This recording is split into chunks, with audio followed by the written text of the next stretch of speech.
Listen to me. You don't get what you wish for, you get what you work for. You don't earn greatness by talking about it. You earn it by grinding when nobody's watching. The ones who make it to the top, they're not the most talented, not the smartest, but they are relentless. They grind when they're tired. They grind when it hurts. They grind when nobody claps for them. Why? Because they understand one thing. Quitting is not an option. Life is going to punch you in the mouth. Life will knock the wind out of you. But if you stop grinding, you stay down, you settle, you shrink. And that's not what you were built for.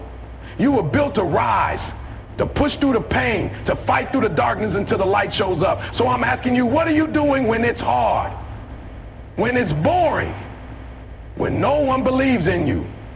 That's a test. That's where champions are born. Not when it's easy, but when it's brutal and you still say, I'm not stopping. Look, the grind is lonely. It's not glamorous. It doesn't post well on social media. But the grind is what separates the good from the great, the average from the unstoppable. So the next time you feel like giving up, remind yourself, grind now, shine later. The pain you feel today is shaping the power you'll carry tomorrow. Never stop grinding. Your future depends on it. Let me tell you something that most people don't want to hear. Talent is not enough. It never has been, and it never will be. Talent is only the starting line. It's a spark, but it's not the fire. You can be the most gifted person in the room and still get outworked, outclassed, and outlasted by someone who refuses to quit. You can be born with skills, with intelligence, with potential, but if you don't show up every day, if you don't put in the work, if you don't grind when it's tough, then that talent becomes wasted. We live in a world that's obsessed with natural ability. People will point out how fast someone is, how creative they are, how naturally things come to them, but that's not the full story. The truth is, the ones who rise to the top, the ones who actually make it, are not always the most talented. They are the ones who keep going when the talented people give up. They are the ones who fall 10 times and get up 11. They are the ones who show up on the days they don't feel like it, the days their body hurts, the days their mind is screaming to quit. They keep showing up. They keep grinding. They keep moving forward, no matter how slow, because they understand one thing: showing up consistently beat showing off occasionally. You've probably seen it yourself. That kid in school who got straight A's without studying. That athlete who dominated the game without trying. That singer who hit every note without warming up. But where are they now? A lot of them peaked early because they thought talent would carry them forever. They relied on what they were born with instead of building on it. They took their gift for granted, and someone with half the skill but twice the work ethic passed them up. Because while talent opens a door, it's persistence that keeps you in the room. Persistence is waking up at 5 a.m. when your body says no. It's going to the gym after a long day when your mind says you've done enough. It's studying late at night while everyone else is out party.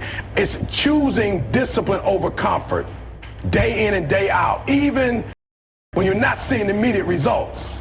It's having the patience to keep planting seeds even when the harvest seems far away. Persistence is ugly. It's not glamorous. It doesn't post well on social media, but it's the reason champions are made.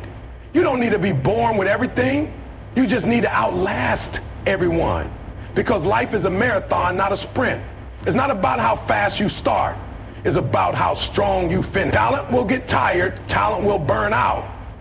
But the one who's persistent, the one who trains their mind to keep going even when it's hard, that person becomes unstoppable. That person doesn't just compete, they dominate, because they've been through more, they've endured more, they've learned to suffer without quitting. People underestimate how powerful daily effort is. They think if they're not seeing dramatic results immediately, it's not working.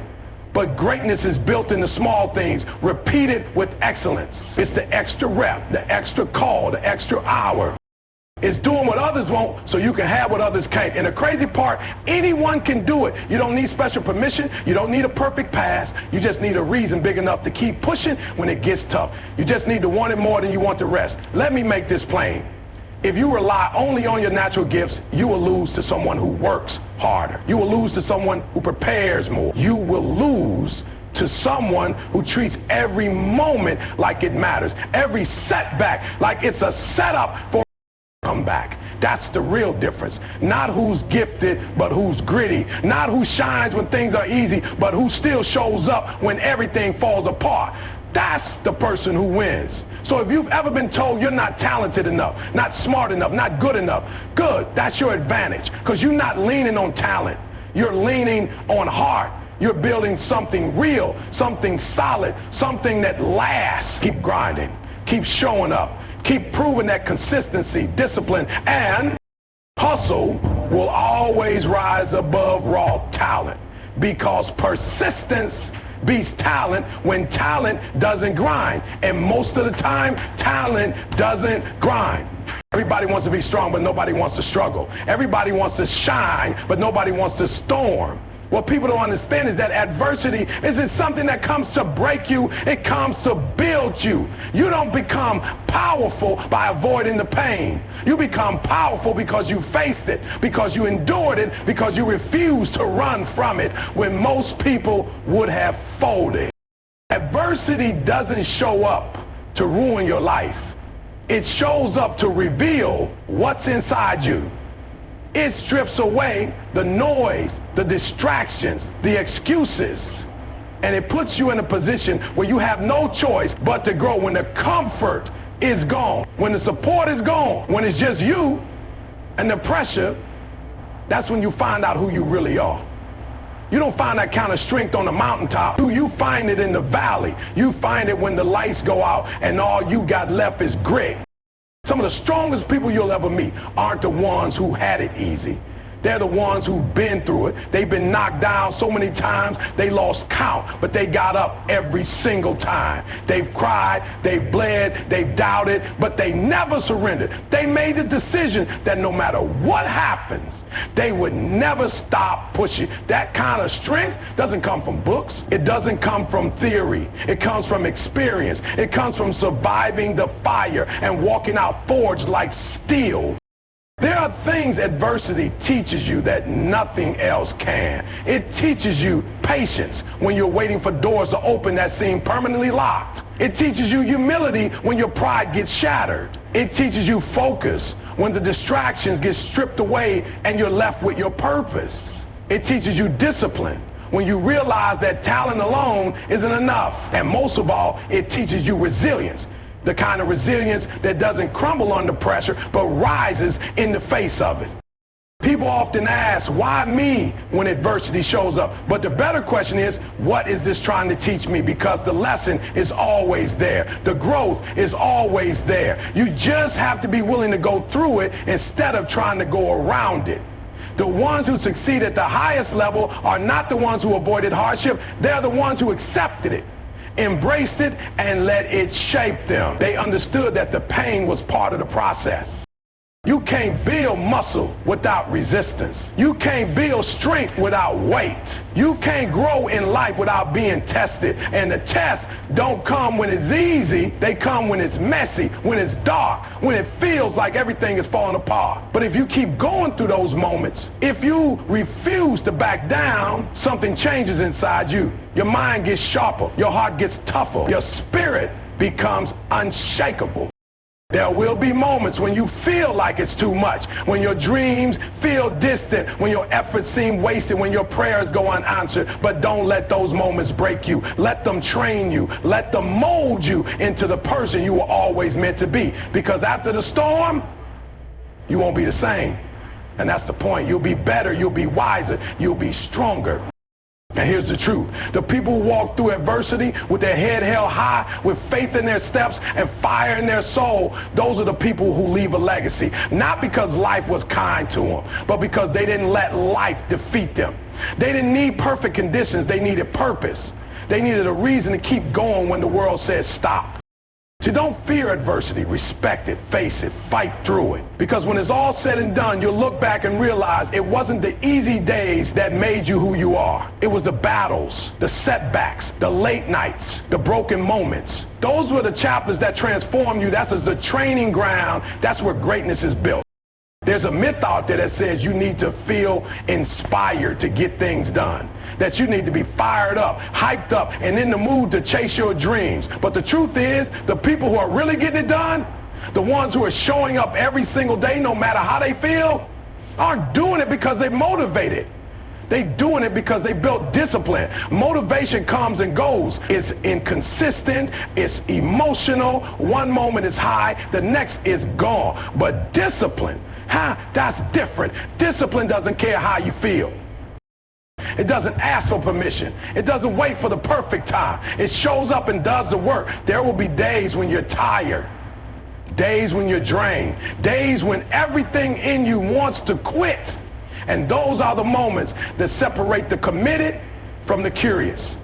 The ones who only move when it's easy, they fall off. But the ones who have trained themselves to move regardless of how they feel, those are the ones who rise. Because life doesn't hand out rewards for good intentions. Life rewards execution, follow through, consistency. You won't always feel like doing what needs to be done. You won't always feel like going to the gym, studying, practicing, sacrificing, and that's okay. You're not supposed to feel like it. You're supposed to do it anyway.